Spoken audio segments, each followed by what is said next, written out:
Admiral Hyunwoo stood on the bridge of his ship and looked out at the stars. The UES Defiance was the biggest and strongest ship that Earth had ever built. Around him, 20 other human ships moved through space toward their destination.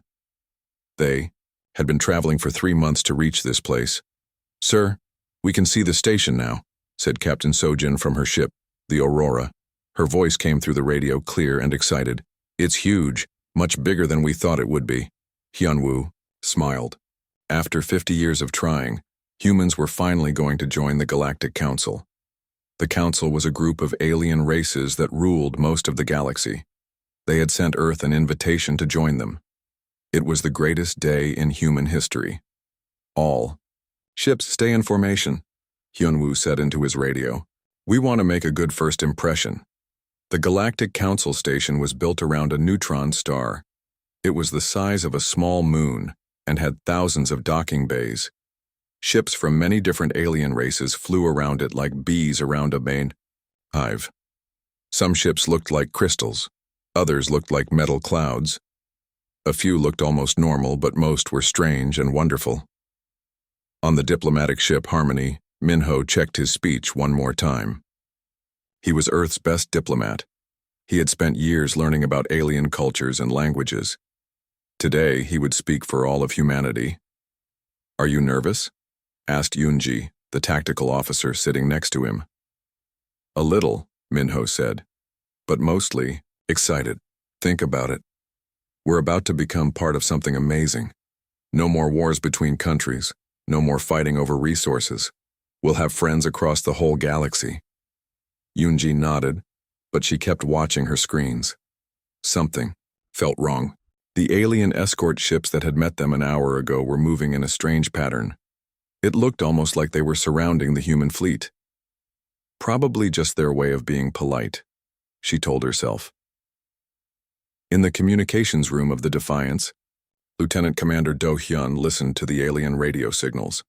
The aliens were speaking in their own languages, but the translation computer changed their words into English. Most of it was normal space traffic talk. Ships asking for landing permission. Weather reports, nothing unusual. But Do-hyun had been doing this job for 10 years. He knew when something sounded rehearsed. The aliens were talking like actors reading from a script. Every word was perfect. Too perfect. "Admiral," Do-hyun said into his headset, "I think we should be careful. The alien communication sounds strange." "What do you mean?" Hyunwoo asked. "They're too clean, too organized. Real radio chatter has mistakes. People interrupt each other. But this sounds like they practiced it." Hyunwoo frowned. "Keep listening. Tell me if anything else seems wrong." The human fleet continued toward the station. They passed giant alien ships that looked like moving cities. Some of the aliens came to their windows to look at the humans. A few even waved. The sight made many humans feel hopeful and happy. Then, everything changed. Every screen on every human ship suddenly showed the same image. A tall alien with scaly green skin and cold yellow eyes looked out at them. His face was like a snake's, but he stood upright like a human. Behind him, other aliens sat in a great hall filled with strange symbols. "I am Speaker Veltar of the Saurian hegemony," the alien said. His voice was like ice. "I speak for the Galactic Council." Minho stood up in excitement. "This is it. The welcome ceremony." But Veltar's next words froze the blood in every human's veins. "Humans of Earth," the alien continued, "your species has requested membership in our council. We have studied your history carefully. We have watched your wars. We have seen your violence. We have learned about your rapid growth and your hunger for expansion." Hyunwoo felt his stomach drop. This was not going the way they had hoped. "The council has reached a decision," Veltar said. "Humanity represents a contamination risk to galactic civilization. Your species is too dangerous to be allowed to spread among the stars. Therefore, the council has voted to implement immediate termination protocols." "Termination?" whispered Sojin from the Aurora. "What does that mean?" They found out seconds later. Hundreds of alien warships suddenly appeared around the human fleet.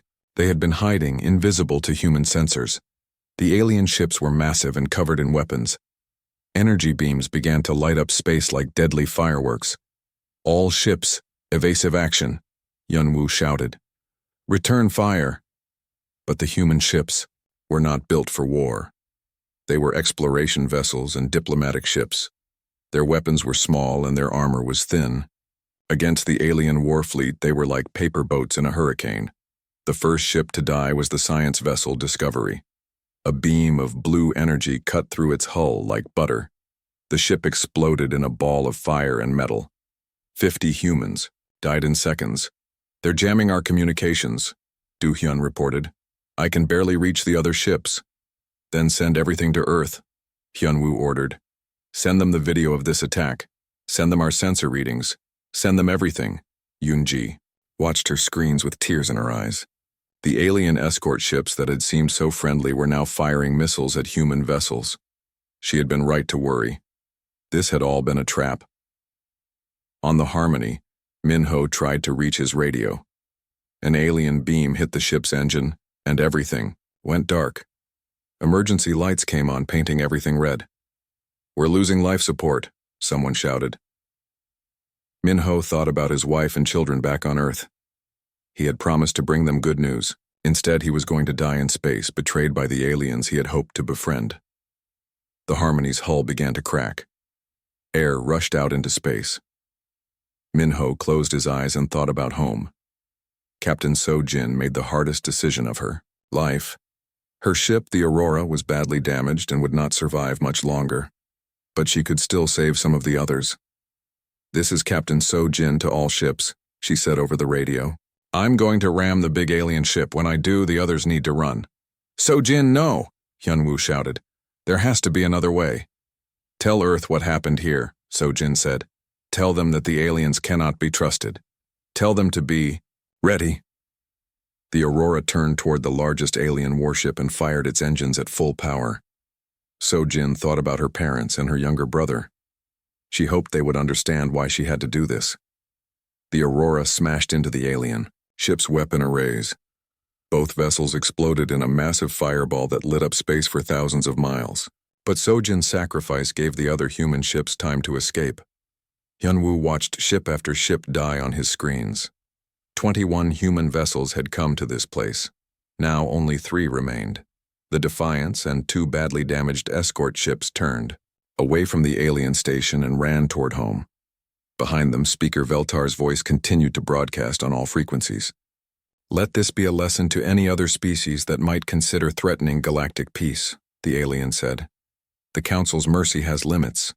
Expansion beyond your home systems will result in total extinction." As the human ships jumped into hyperspace, carrying news of the betrayal back to Earth, Admiral Hyunwoo made a promise to himself and to the memory of the dead.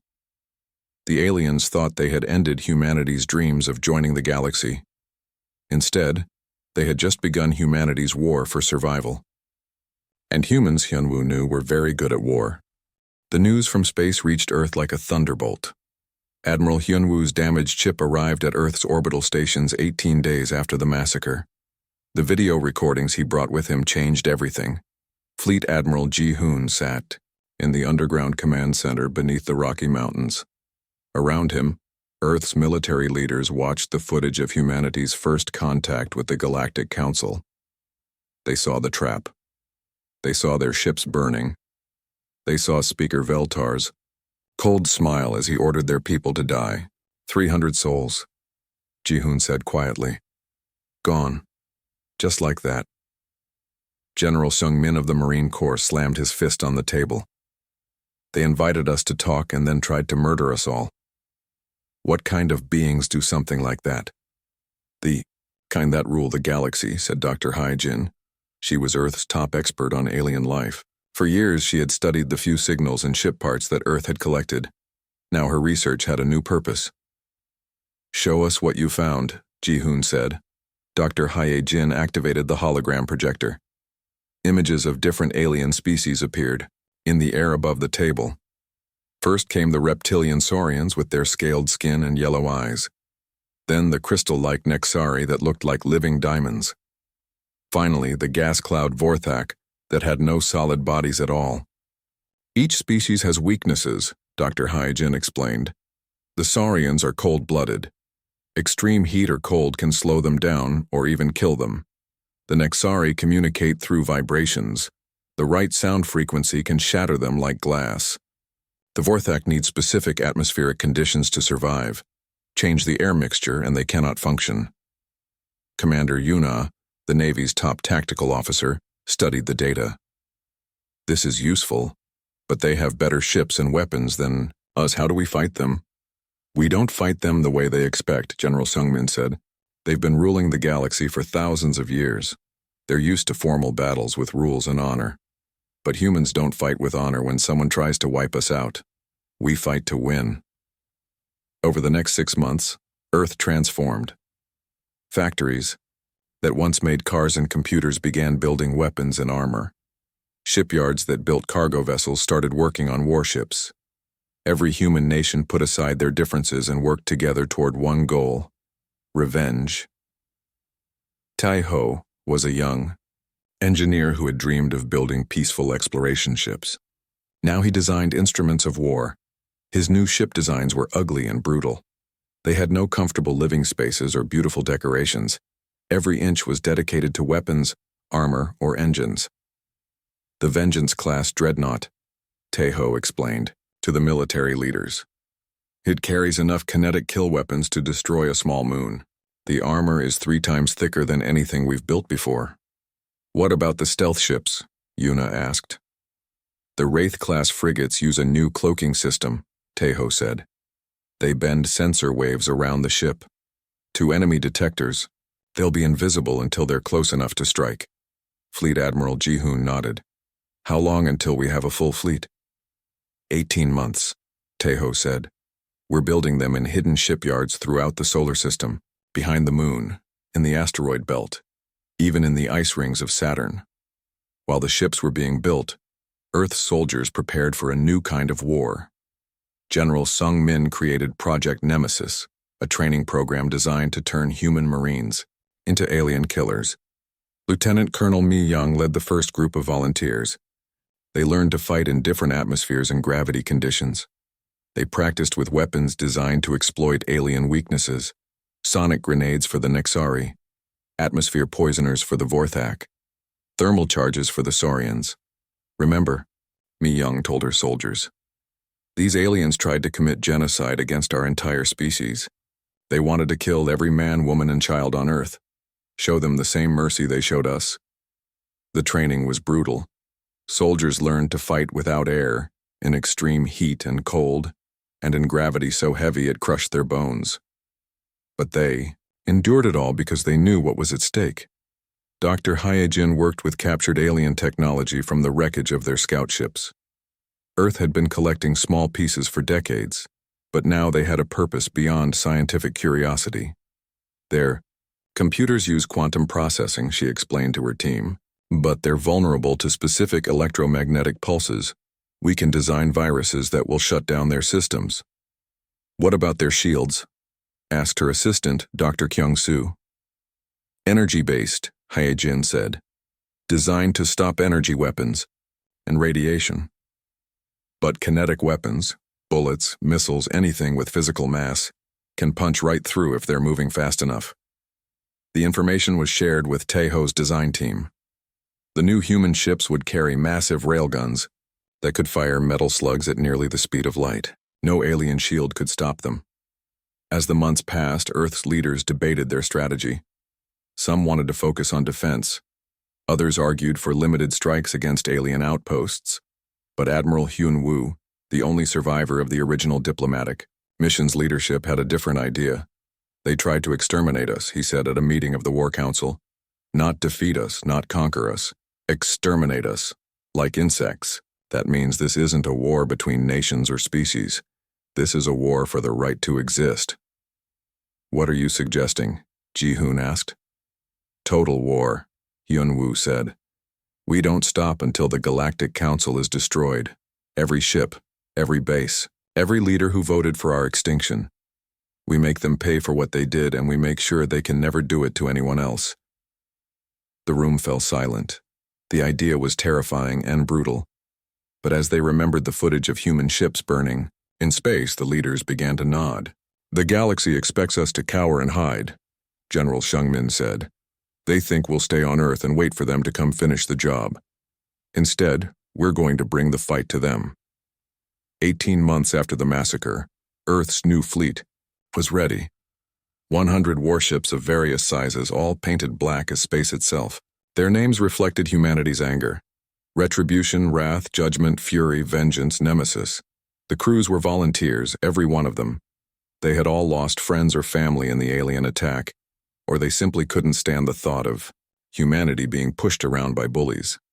Captain Insu commanded the stealth destroyer Phantom. His crew had trained for 2 years to operate their ship in complete silence and invisibility. They would be the eyes and ears of the fleet, scouting ahead and striking without warning.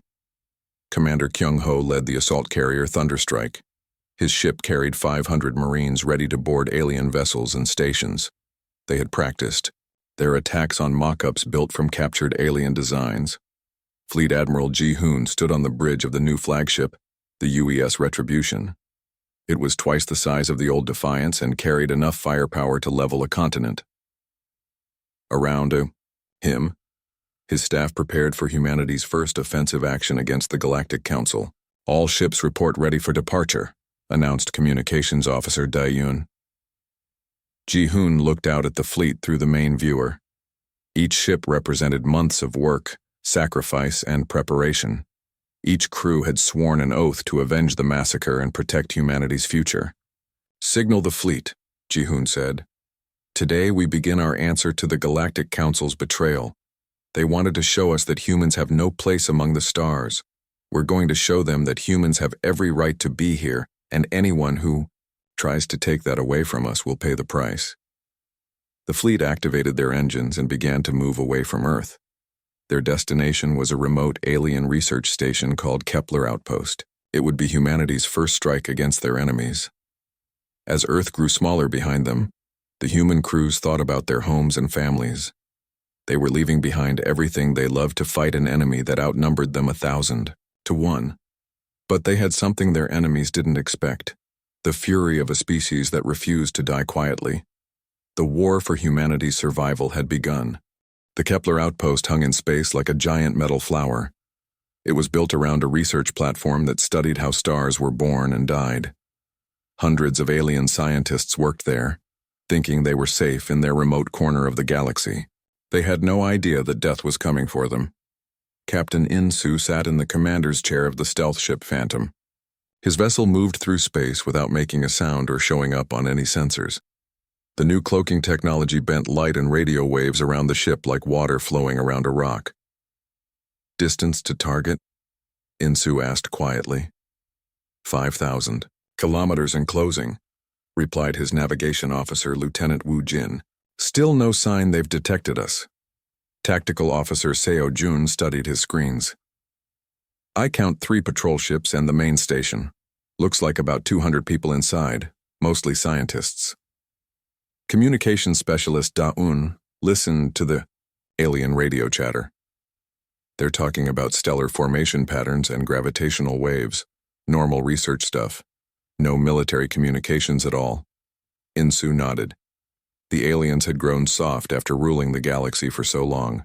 They couldn't imagine that anyone would dare attack them, especially not the primitive humans they had tried to exterminate. "Signal the Thunderstrike," Insu said. "Tell Commander Kyung-ho we're in position." 15 minutes away, the assault carrier Thunderstrike waited in the shadow of a small asteroid. Commander Kyung-ho watched the clock count down to the attack time. In his ship's cargo bay, 500 Marines checked their weapons and armor one final time. Lieutenant Colonel Mi Young addressed her troops over the ship's communication system. "Remember your training. The Saurians are fast but vulnerable to heat. The Nixari shatter under sonic attack. The Vorthak can't survive in our atmosphere. Hit them hard and give them no chance to recover." Sergeant Hana checked her squad's special equipment. Each Marine carried weapons designed for fighting specific alien species. Thermal grenades for reptilian enemies, sonic disruptors for crystal beings, atmospheric toxins for gas creatures. "First time fighting aliens," said Private Jongsu nervously. "Same as fighting humans," Hana replied. Just aim for different weak spots. Back on the Phantom, Captain Insu received the final go. Signal from Fleet Admiral Ji-hoon. Earth's revenge was about to begin. All weapons armed, reported Seo-jun. Targeting the patrol ships first. Fire, Insu said calmly. 3 plasma torpedoes launched from the Phantom's hidden weapon ports. The alien patrol ships never saw them coming. The first torpedo hit a Saurian vessel and turned it into expanding gas and metal fragments.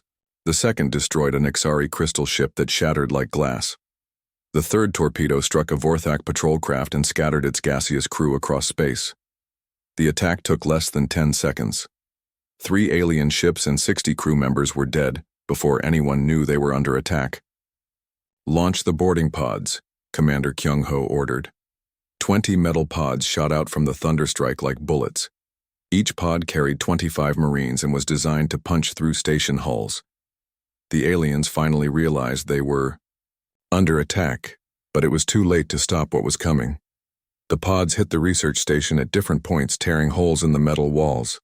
Atmosphere rushed out into space, but the Marines' armor protected them from the vacuum. They poured into the station corridors like a flood of armored death. Lieutenant Wu Jin led Alpha Squad through the station's main laboratory. The Nexari, scientists there, tried to hide behind their equipment, but sonic grenades shattered their crystal bodies before they could call for help. Sergeant Hana's Bravo Squad encountered a group of Saurian security guards. The reptilian aliens were fast and strong, but they moved slowly in the cold station air. Thermal charges heated the corridor to over 100 degrees, and the cold-blooded guards collapsed from heat exhaustion. Charlie Squad report, Mi Young said into her radio. We've secured the central computer core, came the reply from Sergeant Minsu. Lots of research data here. Some of it looks important. The fighting was brutal but brief. The aliens had never faced enemies like humans before. Where other species fought according to ancient rules and traditions, humans fought to win by any means necessary. They used the station's own systems against its crew, turning off life support in some areas and flooding others with toxic gases. In less than an hour, Kepler Outpost was under human control. The few surviving aliens were captured and held for questioning. Most of the station's crew was dead. Dr. Hai Jin's voice came through the communication system from the Thunderstrike. She had come on this mission to study any alien technology they captured. Colonel Mi-young, I need you to find their main data storage, she said. There should be crystal matrices containing their research files. Already on it, Mi-young replied. What are we looking for? Anything about Project Cleansing or the Council's future plans. The Marines searched through the station's computer systems. What they found made their blood run cold. The research data contained plans that went far beyond humanity's destruction. Captain? Insu, Dr. Hai-jin called from the Thunderstrike. You need to see this. Insu transferred to the larger ship and joined Dr. Hai-jin in the computer analysis room. On the screen were lists of species and star systems. Project Cleansing isn't just about humans, Dr. Hai-jin explained. The Council has marked 73 different species for extinction. They call them contamination risks or expansion threats. Insu read the names on the list. Most were species he had never heard of, but some were races that Earth had detected through long-range sensors. Peaceful beings who had never threatened anyone. They're planning genocide on a galactic scale, he said quietly. It gets worse, Dr. Hai-jin continued. According to these files, humanity was just the test case. If the extermination went smoothly, they were going to start killing the other marked species within the next 5 years. Send all of this to the fleet immediately, Insu ordered, and prepare to broadcast it on all alien communication channels. Sir, Taeyun looked confused. The galaxy needs to know what the Council is really planning, Insu explained. How many other species out there think they're safe? How many don't know they're next on the execution list? The human forces finished looting the station of useful technology and data. Then they planted nuclear charges throughout the facility. When the explosives went off, Kepler Outpost would become a cloud of radioactive dust. But before they destroyed it, Insu made a broadcast that would change the galaxy forever. Attention all ships and stations.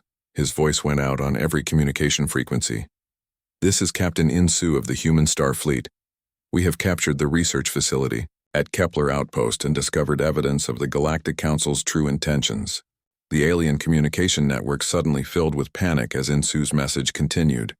The Council has not just targeted humanity for extinction. They have marked 73 different species to be eliminated over the next decade. If your people are on this list, you are living on borrowed time. He began reading the names of the doomed species. Across the galaxy, alien governments that had trusted the Council suddenly realized they were marked for death. The Council invited humanity to join them, then tried to murder our entire diplomatic fleet, Insu continued. They plan to do the same to all of you. We will not let this genocide succeed. The broadcast ended, and nuclear fire consumed Kepler Outpost. The station that had studied the birth and death of stars became a new star itself for a few brief moments. As the human ships departed the system, they left behind more than just wreckage. They had planted seeds of rebellion throughout the galaxy. Species that had never questioned the Council's authority now knew they were scheduled to die. On the bridge of the Phantom, Captain Insu watched the explosion fade in his rear viewer. This had been humanity's first strike against their enemies. It would not be their last. Set course for our next target, he told his crew. The Council wanted to exterminate us in secret. Now the whole galaxy knows what they're really planning. Let's see how they like fighting a war in the light. Behind them, emergency signals filled space as alien rescue ships raced toward the destroyed station. They would find nothing but radioactive debris and the knowledge that the galaxy's rulers were not the protectors they claimed to be. The age of the Galactic Council's unchallenged power was ending. The age of human vengeance had begun. The news of Kepler Outpost's destruction spread across the galaxy like wildfire. For the first time in 3,000 years, someone had dared to attack the Galactic Council directly. Worse yet, the humans had revealed the Council's secret extermination. Plans to the entire galaxy. Admiral Chang Min commanded the second human fleet from his flagship, the UES Wrath. His mission was different from the First Fleet's targeted strike. He would attack the Council's supply lines and show them that nowhere was safe from human vengeance. Intelligence reports that a convoy of Council supply ships will pass through the Andromeda Junction in 6 hours, reported his tactical officer, Commander Boram. 12 cargo vessels with only 4 escort ships. Chang Min studied the star charts. The Andromeda Junction was a major shipping route where dozens of star systems connected. Attacking there would send a message that the humans could strike anywhere. Signal the corvettes, Chang Min ordered. Captain Yunsu will lead the swarm attack. Captain Yunsu commanded the corvette Wasp, one of 20 small, fast ships designed for hit-and-run attacks. Her crew had trained for months to perfect their new tactics. Instead of fighting like traditional space navies, they would attack like a school of piranha fish. All corvettes, this is Wasp leader, Yunsu transmitted to her squadron. Remember the plan. Hit fast, hit hard, and don't give them time to organize a defense. The human corvettes spread out across several light years of space, waiting for their prey. Each ship was no bigger than an old Earth destroyer, but they carried weapons that could punch holes in much larger vessels. When the Council convoy arrived, they walked straight into the trap. Contact. 12 cargo ships and 4 escorts, just as intelligence reported, announced Lieutenant Tae Young from his sensor station. The escort ships were typical Council vessels, large, heavily armored, and designed for formal battles. Their commanders had never faced an enemy that refused to fight fairly. All ships attack Pattern Alpha, Yunsu ordered. 20 corvettes suddenly appeared from behind asteroids and small moons. They came from every direction at once, firing missiles and kinetic rounds. The Council escorts tried to respond, but they couldn't target all the attackers at the same time. The first escort ship died when 3 corvettes hit it simultaneously. Armor that could stop energy weapons was useless against physical projectiles moving at incredible speeds. The Saurian battlecruiser cracked apart like an egg. Their shields are down, reported Ensign Dayun from the corvette Stinger. Moving. In for the kill. The human ships swarmed over the convoy like angry wasps. Each corvette would fire its weapons, then disappear behind cover before the aliens could return fire. The Council ships, designed for long-range duels between large fleets, had no defense against this new style of warfare. In 15 minutes, All 4 escort ships were destroyed. The cargo vessels, carrying food and equipment for Council military bases, surrendered without a fight. Board them and take everything useful, Changmin ordered from his flagship. Then destroy what's left. Human Marines transferred to the alien cargo ships and found supplies meant for Council military bases throughout the sector. Weapons, armor, food, fuel, everything an army needed to function. Now, it would never reach its destination. But the most important discovery was in the convoy's communication logs. Dr. Jin A, who had joined the Second Fleet as intelligence officer, reviewed the captured data with growing excitement. Admiral Changmin, she reported, these ships were carrying orders to Council military commanders. The aliens are in chaos. Half their fleet wants to attack Earth immediately. The other half wants to negotiate. Negotiate? Changmin laughed bitterly. After they tried to exterminate us. It gets better, Jin continued. 3 species have already withdrawn from the Council. The Kythera, the Morden, and the Selenites.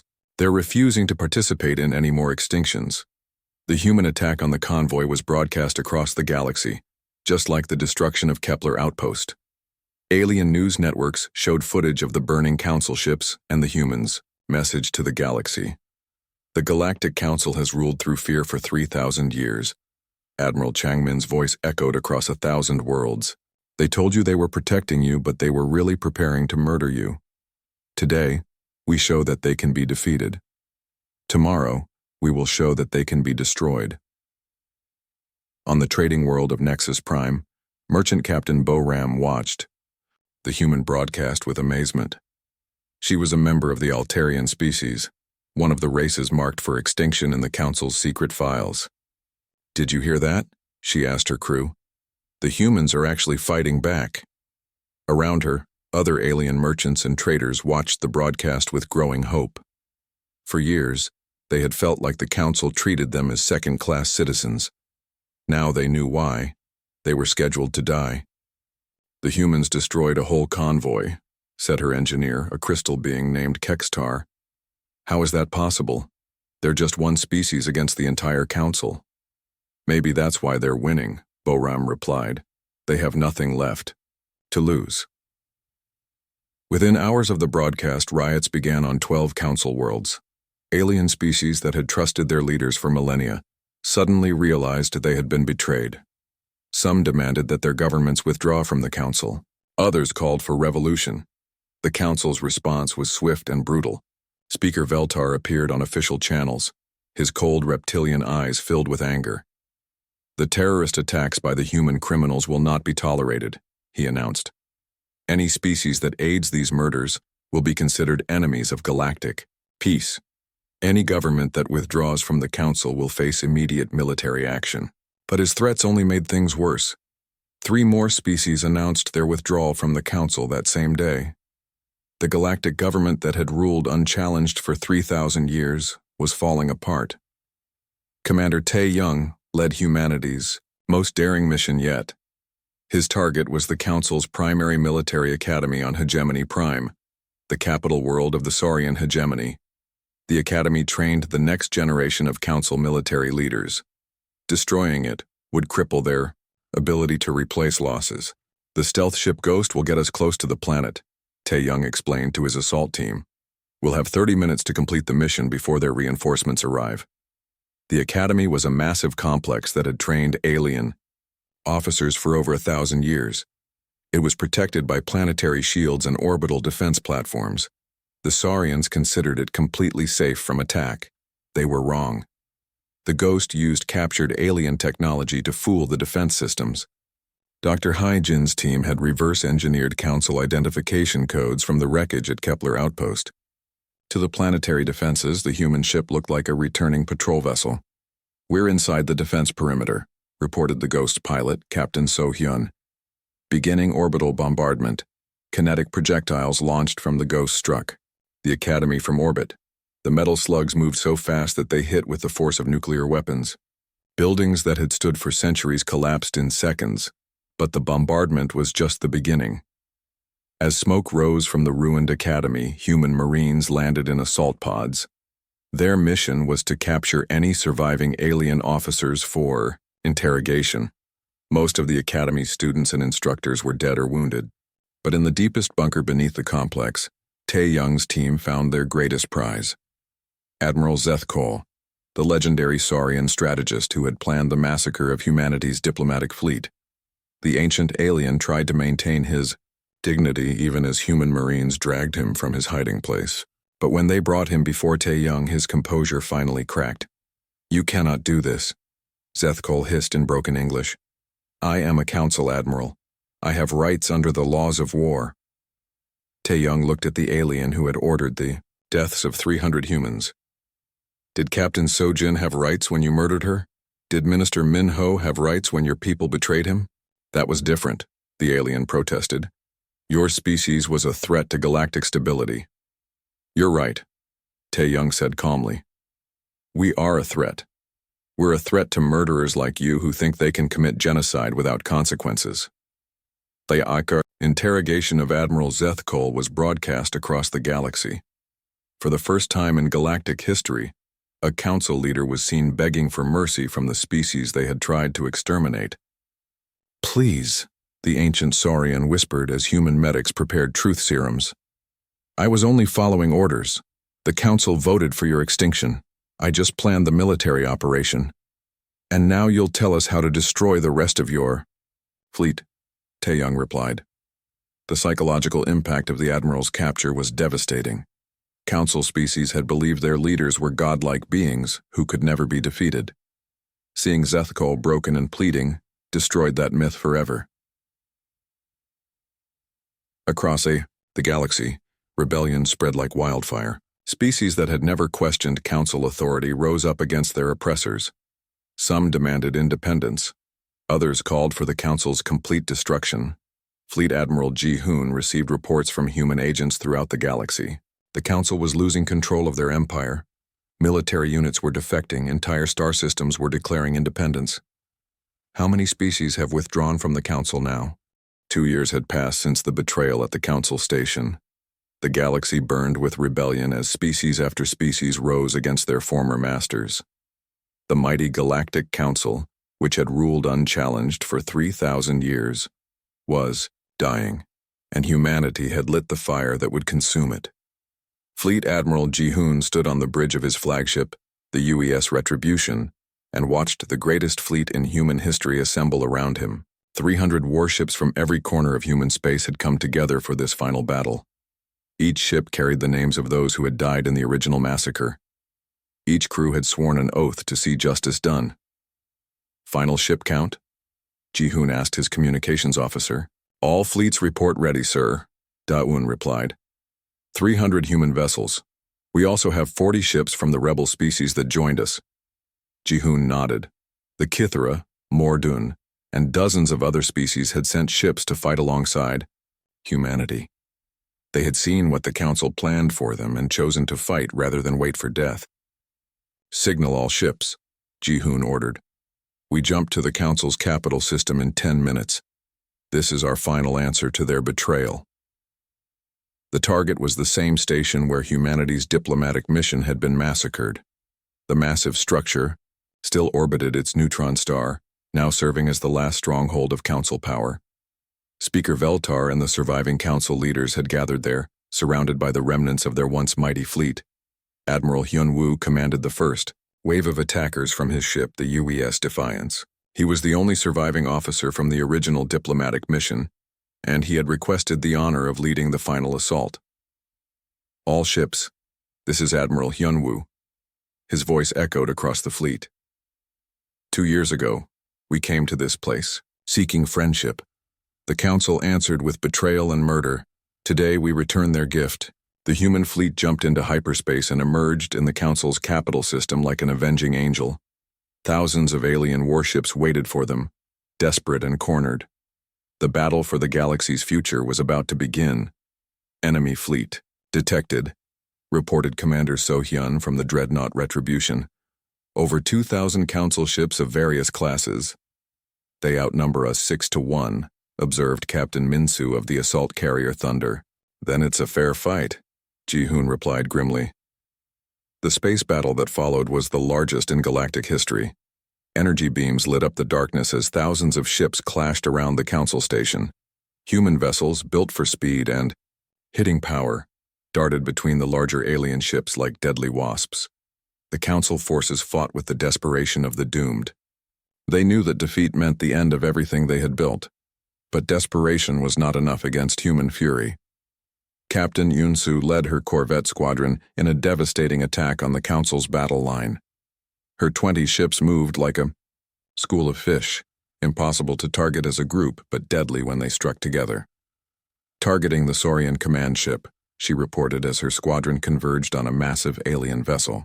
All corvettes attack pattern Omega. 20 kinetic projectiles hit the alien ship simultaneously. Its shields, designed to stop energy weapons, were useless against physical impact. The Saurian command ship broke apart in a cascade of explosions. On the heavy cruiser Wrath, Commander Kyung-ho watched his ship's railguns tear through alien armor like paper. The Council had never adapted to human weapon technology. Their ships were still designed to fight energy-based conflicts between civilized opponents. "Sir, we're receiving a surrender signal from the Nexari fleet," reported his communications. "Officer, ignore it," Kyung-ho ordered. "They had their chance for mercy 2 years ago." The battle raged for 6 hours. One by one, the Council's ships fell to human weapons and tactics. The aliens fought bravely, but they were facing an enemy that refused to follow any rules but victory. Finally, only the Council station itself remained. The massive structure was damaged but still functional, its weapon arrays continuing to fire at the approaching human ships. "All ships, this is Fleet Admiral Ji-hoon," his voice carried across the fleet. "Prepare for final assault. Marines ready for boarding operations." Captain Minsu's assault carrier Thunder led the boarding attack. Thousands of human Marines launched toward the station in armored pods, each one carrying weapons designed to kill specific alien species.